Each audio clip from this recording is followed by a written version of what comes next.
Conosco uma deputada estadual muito especial, Gleice Jane, do Partido dos Trabalhadores, debutando na Assembleia Legislativa, e a gente vai falar um pouquinho desse seu trabalho, Jane. Você, num momento tão difícil da sua vida, problema de saúde, Deus pegou e mostrou um caminho para você, que foi a Assembleia Legislativa. Eu primeiro gostaria que você falasse dessa transição na sua vida. Antônio Carlos, esse foi um momento assim bem especial e bem difícil, né? Porque dentro do Partido dos Trabalhadores a gente trabalha muito em coletivo, né? E a gente sempre se chama de companheiros e companheiras porque a gente, embora tenhamos disputas internas, mas a gente sempre tem um carinho muito especial por todo mundo.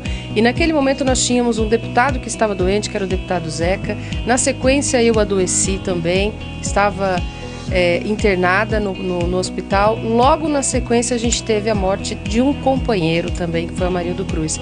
Então esse processo foi um processo muito difícil, porque a gente perdia companheiros, sabia da fragilidade de outros, e eu estava doente também, mas eu tinha uma missão, que era assumir o mandato e ter que assumir esse mandato, assim, carregar a luta que o partido trazia tanto para o companheiro Amarildo como para mim. Foi um desafio muito grande.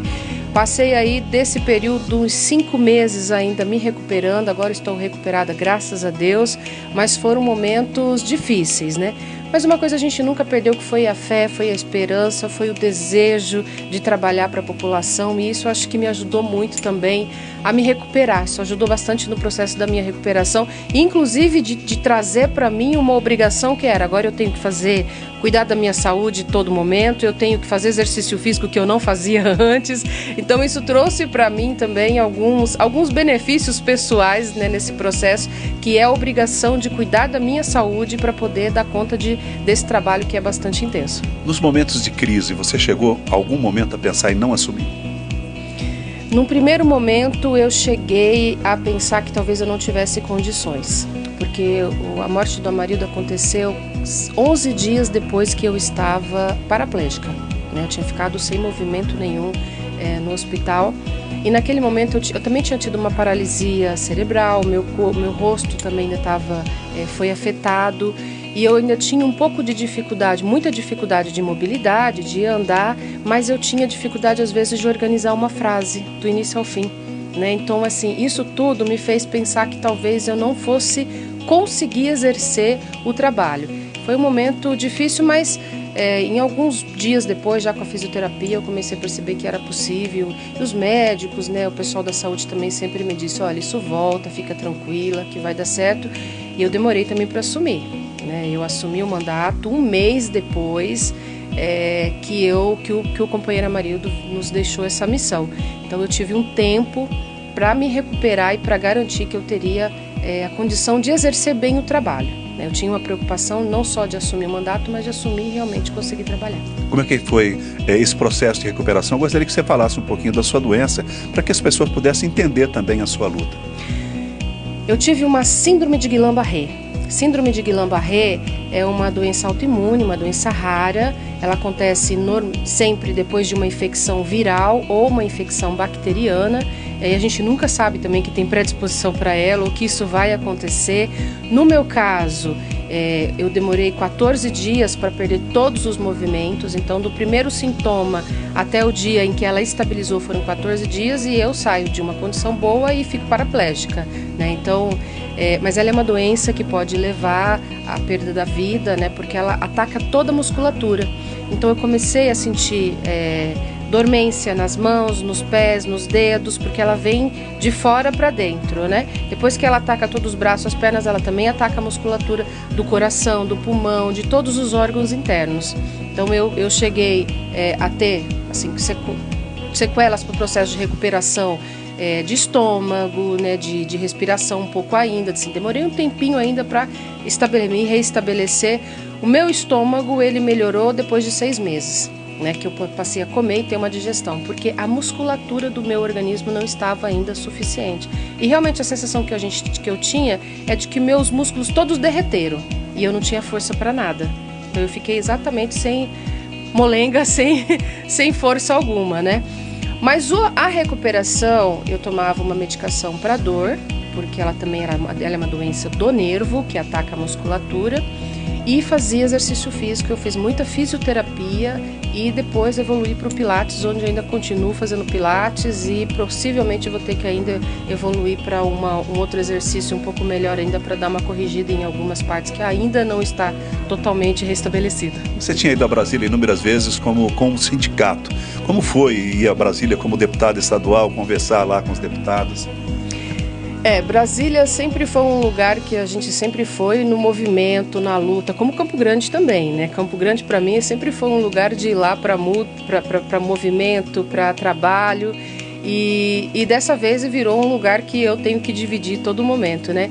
Ir para Brasília, assim, nesse lugar é um pouco diferente porque a gente muda a responsabilidade, né? Então eu mudo de um lugar. Enquanto eu estou no movimento, eu tenho a responsabilidade de liderar as pessoas para o movimento. E agora, como deputada, embora eu me sinta uma militante dentro da Assembleia Legislativa, eu tenho que encontrar caminhos para a solução dos problemas. Então, assim, muda um pouco o foco da responsabilidade nesse trabalho. Mas também é fantástico, né? Poder colaborar, poder ajudar, poder fortalecer a luta da educação, da saúde, dos povos indígenas. Isso tem me deixado bastante feliz, bastante alegre. O primeiro momento foi de escuta, né? De escuta das pessoas, dos movimentos, das audiências públicas, para ouvir as pessoas. Feito esse processo de escuta, eu fui a primeira vez em Brasília para poder levar essas demandas para os ministérios e ver o que a gente poderia abrir de espaço, né, para dar continuidade nos trabalhos. E a segunda vez que eu fui também para participar da Marcha das Margaridas, que é um grande evento que acontece, né, de 4 em 4 anos, a cada 4 anos, que as mulheres se juntam do Brasil inteiro para debater a vida das mulheres, né? E essa é uma pauta que eu sempre participei, que eu sempre debati, que eu sempre defendi, que nós temos que ocupar esse espaço. E nós temos que ocupar, Antônio Carlos, porque é muito diferente a vida das mulheres da vida dos homens. O Enem esse ano trouxe pra gente uma provocação, né? As mulheres têm um trabalho invisível que contribui muito para a economia do país e do mundo, né, para a economia global, e a gente não é reconhecido nesse processo, porque ele é um trabalho realmente invisível. Agora, esse trabalho invisível, ele demanda tempo e ele impede a gente de estar nas atividades públicas, né? Então, participar da política para as mulheres é muito difícil. E esse é um espaço de decisão. Nós precisamos de políticas que nos atendam. Então, é muito importante que as mulheres estejam dentro do espaço da política. E as políticas que a gente quer são políticas da educação, são políticas da saúde, são políticas de segurança, são políticas que atendem a população de um modo geral. Então, ter mais mulheres na política, isso significa um olhar das mulheres sobre a política que atende à totalidade às necessidades das pessoas. Nesses poucos meses aí à frente da Assembleia Legislativa, deputada, já deu tempo de saber as necessidades aqui de Dourados? Como é que tem sido esse trabalho especificamente da nossa cidade?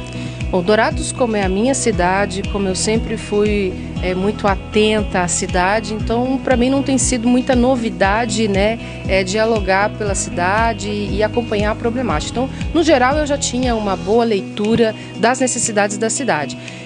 Mesmo assim, a gente tem feito um processo de escuta, de visitar as pessoas, fizemos uma audiência pública, 2 audiências públicas das que nós fizemos aqui em Dourados, uma sobre educação, outra sobre as pautas indígenas, participando das reuniões, né, coletivas com as pessoas, visitando as escolas.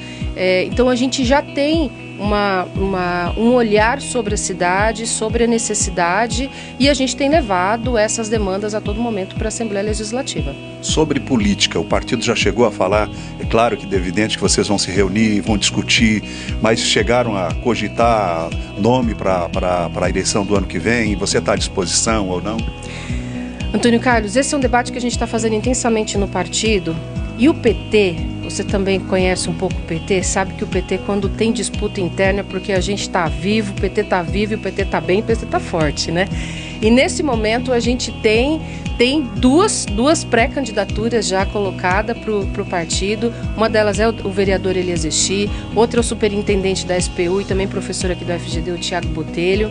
Então são 2 pessoas, uma que traz a experiência, outra que traz a juventude, uma nova forma de olhar para a política. Então a gente tem um equilíbrio nesse momento do debate interno do partido, né? E o que a gente está fazendo com isso é a gente trazendo isso tudo para um debate eleitoral e para um debate de projeto para a cidade. Porque mais do que um candidato, a gente precisa ter um projeto do partido para a cidade, né? A gente percebe que há muitos anos a gente não tem um projeto para a cidade, um projeto que integre as secretarias. A gente percebe assim que cada prefeito que vem que está na prefeitura, não mostrou para a gente exatamente o que é da saúde, o que é da educação, o que é para a cultura, não consegue integrar esses elementos, né? O quanto que a cultura pode garantir para a economia, né? Economia solidária, qual a importância disso para a cidade. Então a gente tem uma série de situações e de problemas da cidade que a gente está debatendo dentro do partido, que a gente vem discutindo, e a gente nesse momento está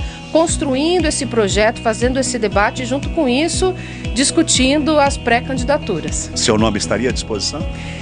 Nesse momento a gente está apoiando esse debate e eu estou com a decisão do partido. Que o partido decidir, a gente vai seguir em frente e eu acho que a gente está bem servido de pré-candidaturas nesse momento. Eu estou fortalecendo o mandato, né? Cheguei no mandato já com uma fragilidade enorme de saúde. Recentemente que eu me recupero totalmente para conseguir dar sequência. Então acho que eu ainda não estou pronta para assumir uma candidatura com essa dimensão e com esse processo ainda na cidade, mas estou ajudando muito o partido e sei que o partido decidir, a gente vai ter um projeto maravilhoso com um candidato muito bom, porque os dois são muito importantes e conhecem muito a cidade, são dois companheiros que têm um compromisso com a cidade, então eu acho que a gente está bem, eu acho que o PT está caminhando no rumo certo.